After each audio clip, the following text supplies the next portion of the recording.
और चूंकि हजारीबाग काफी रिलीजियसली वॉलेटाइल रहा है, मतलब होता ये है कि जब भी रामनवमी होती है तो वहां पे जब भी प्रोसेशन एक पर्टिकुलर रीजन से निकलेगा, वहां पे पत्थरबाजी होगी या कुछ होगा और उसके बाद दंगे फसाद हो जाएंगे। तो हजारीबाग हजारीबाग की रामनवमी अपने ग्रैंडनेस के लिए भी जानी जाती है और कुछ गलत कारणों के लिए भी जानी जाती है। यार सारे लोगों से रिक्वेस्ट है कि हमारे आभास भाई के स्वागत में एक फूल तो हो जाए, to welcome him on our show.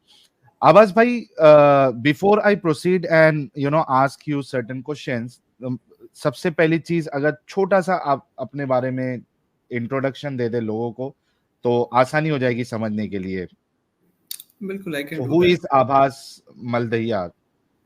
Ji, so I come from a very small town of Hazaribagh in Jharkhand, but I have been living in Bangalore for quite a long time, and somehow history is has been, I would say that it came as a pedigree to me because my father is a historian.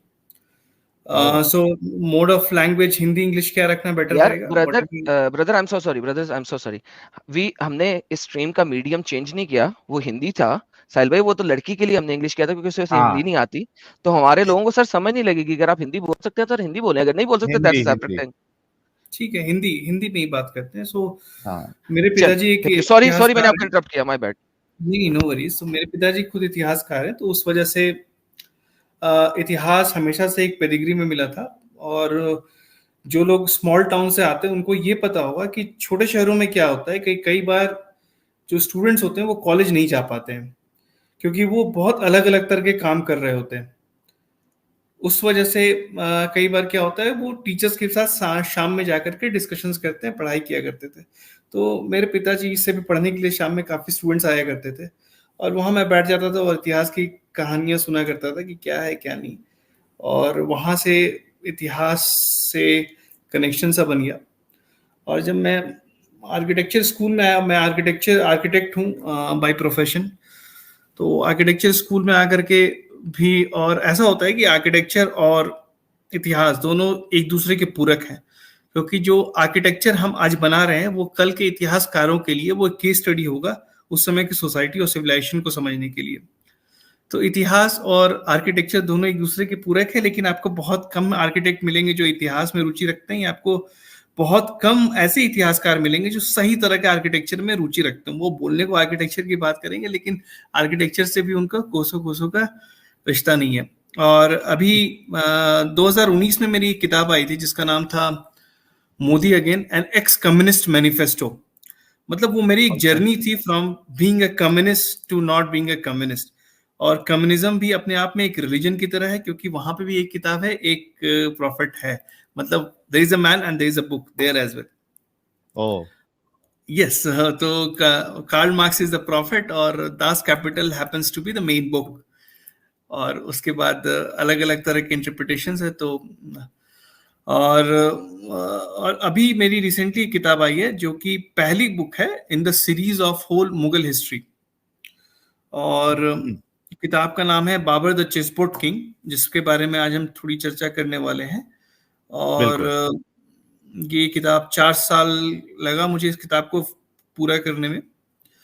और उस वजह से मतलब it was quite a long process, क्योंकि original manuscript को access करना because languages पे बहुत सारी बातें हो रही थी अभी। और लोगों को जानकर के आश्चर्य हुआ कि जो जितने भी लोगों ने मुगल इतिहास में लिखा है उनमें से बहुत सारे लोगों को जो लैंग्वेज है उसका थोड़ा सा भी ज्ञान नहीं था, या फिर उन्होंने कोई अटेम्प्ट भी नहीं किया ओरिजिनल मैन्युस्क्रिप्ट पढ़ने का।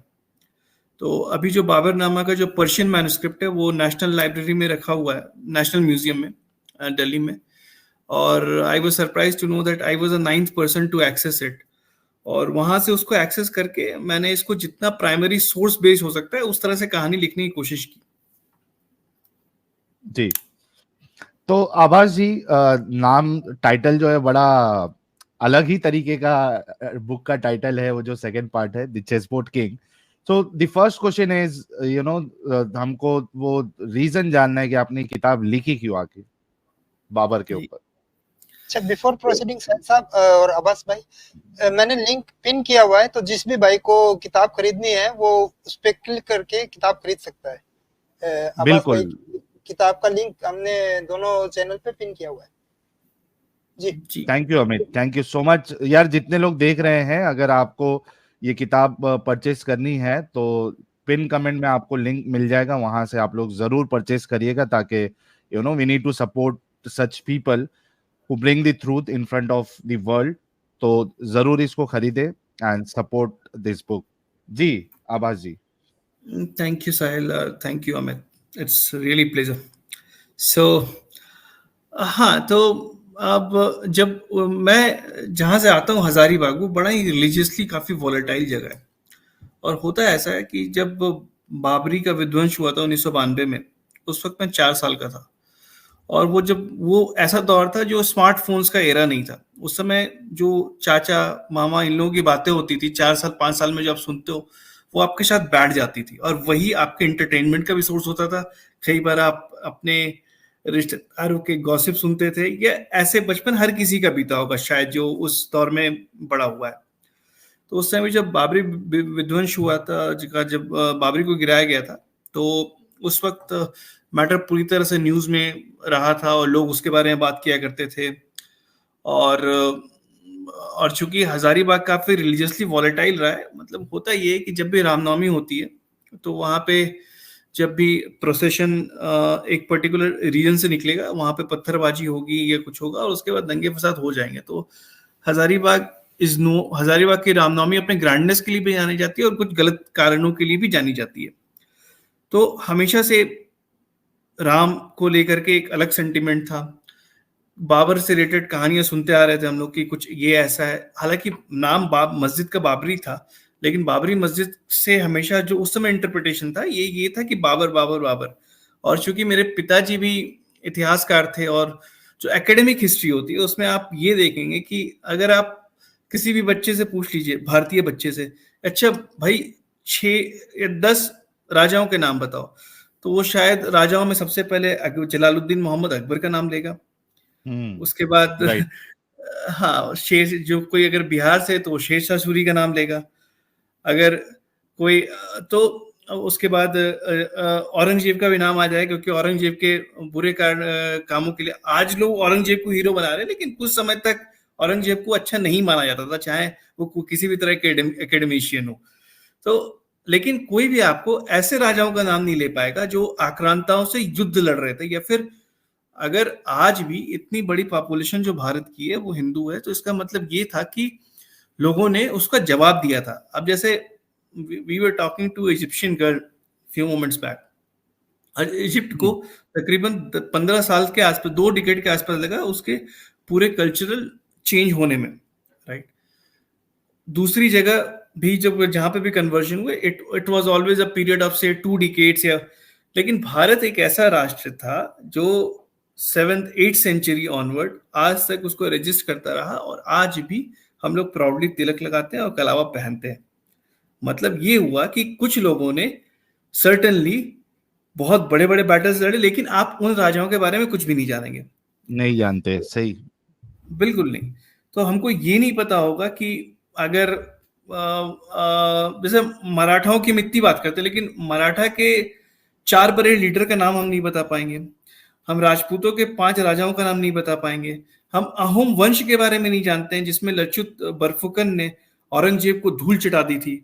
हम ताराबाई का नाम नहीं जानते हैं, जो ताराबाई वो मराठी क्वीन थी जिसने औरंगजेब को ऐसा हराया कि वो, मतलब उसके लाइफ का एक बहुत बड़ा सदमा था कि वो एक फीमेल, वो मराठा फीमेल से हार गया था, और उस समय से मुगल सल्तनत का पतन होना शुरू हो गया था। लेकिन मैटर ये था कि मुझे भी जो एकेडमिक हिस्ट्री अपने पिताजी से मिली थी उसमें मुगलों की महानता की बात होती थी। ऐसा माना जाता था कि जो सबसे बड़े, जो भारत को किसी ने एक सूत्र में बांधा तो वो अकबर था। उससे पहले भारत तो कभी यूनाइटेड था ही नहीं। तो ये मुगल हमेशा एक कॉन्टेक्स्ट में रहा करते थे। और लेकिन जब मैं आर्किटेक्चर की पढ़ाई शुरू किया, वहां पे भी मुगल आर्किटेक्चर की बात होती थी। आर्किटेक्चर का मतलब फिर से वही लाल किला, फिर से ताजमहल। आपको ये नहीं बताया जाएगा कि कैलाश मंदिर जो एलोरा का है वो एक ऐसा आश्चर्यजनक स्ट्रक्चर, आज तक कोई ये नहीं बता सकता उसका कंस्ट्रक्शन कैसे हुआ। ऐसे बहुत बड़े बड़े, लेकिन फिर भी आपको घूम फिरा करके मुगल आर्किटेक्चर के, सो कहीं ना कहीं वही ये मुगल ताजमहल, कुतुब मीनार, यही जी चीजें, बिल्कुल। चीजों की बात होती है। बिल्कुल। और तो आपको जो भारत का जो इंडिजिनस इतिहास आर्किटेक्चर है उसके बारे में बिल्कुल बात नहीं होती थी। लेकिन तकरीबन 5 साल पहले इंडिया टुडे में एक मीम सर्कुलेट हुआ था कि मुगलों ने भारत को बड़ा ही समृद्ध बनाया। तो जब मैंने उसके बारे में पढ़ना शुरू किया तो आई वाज टेकन अबैक, क्योंकि जो डेटा इन्फॉर्मेशन थे अलग कुछ बता रहे थे। और फिर मैं जितना पढ़ता गया इन्फॉर्मेशन और भी, जैसे अकबर की जो महानता की इमेज थी वो चकनाचूर हो रही थी। तो इसके बीच में मेरी मोहनदास पाई जी से बात हुई। मोहनदास पाई जी ने मुझे बताया कि तुमने इतना कुछ कर लिया है, तुमको पहले पावर पॉइंट प्रेजेंटेशन देना शुरू करना चाहिए। सो मैं लेक्चर्स वगैरह दिए मुगल इतिहास के ऊपर। फिर उन्होंने बोला कि जब इतना कुछ तुमने पावर पॉइंट प्रेजेंटेशन बना लिया है तो you should look focus on books, क्योंकि जो किताबें हैं वही डिस्कोर्स बनाती हैं। और आज तक मुगल इतिहास को अगर आप देखेंगे तो आप राजाओं के बारे में जानते हैं, लेकिन किताबों के बारे में नहीं जानते कौन से किताब है, कौन से सोर्स है, क्या है। तो वहां से जर्नी शुरू हुई। और सबसे पहले चूंकि बाबर ने एम्पायर की एस्टेब्लिशमेंट की थी तो बाबर से ही कहानी शुरू करनी थी। और इसका टाइटल चेस बोर्ड किंग इसीलिए क्योंकि कई लोग बाबर को बड़ा महान मानते हैं कि बहुत ही पावरफुल रूलर था एक्सेट्रा, लेकिन जो उसको फरिश्ता जो कि एक मुस्लिम इतिहासकार थे, उन्होंने बाबर को चेस बोर्ड किंग या शतरंज के बादशाह का टाइटल दिया था। तो लोग शतरंज खेलते हैं उनको पता होगा कि राजा की औकात क्या होती है, राजा क्या करता है। वो एक घर से दूसरे घर जाता है और वो अपने पॉन्स और बाकी के लोगों पर डिपेंडेंट होता है।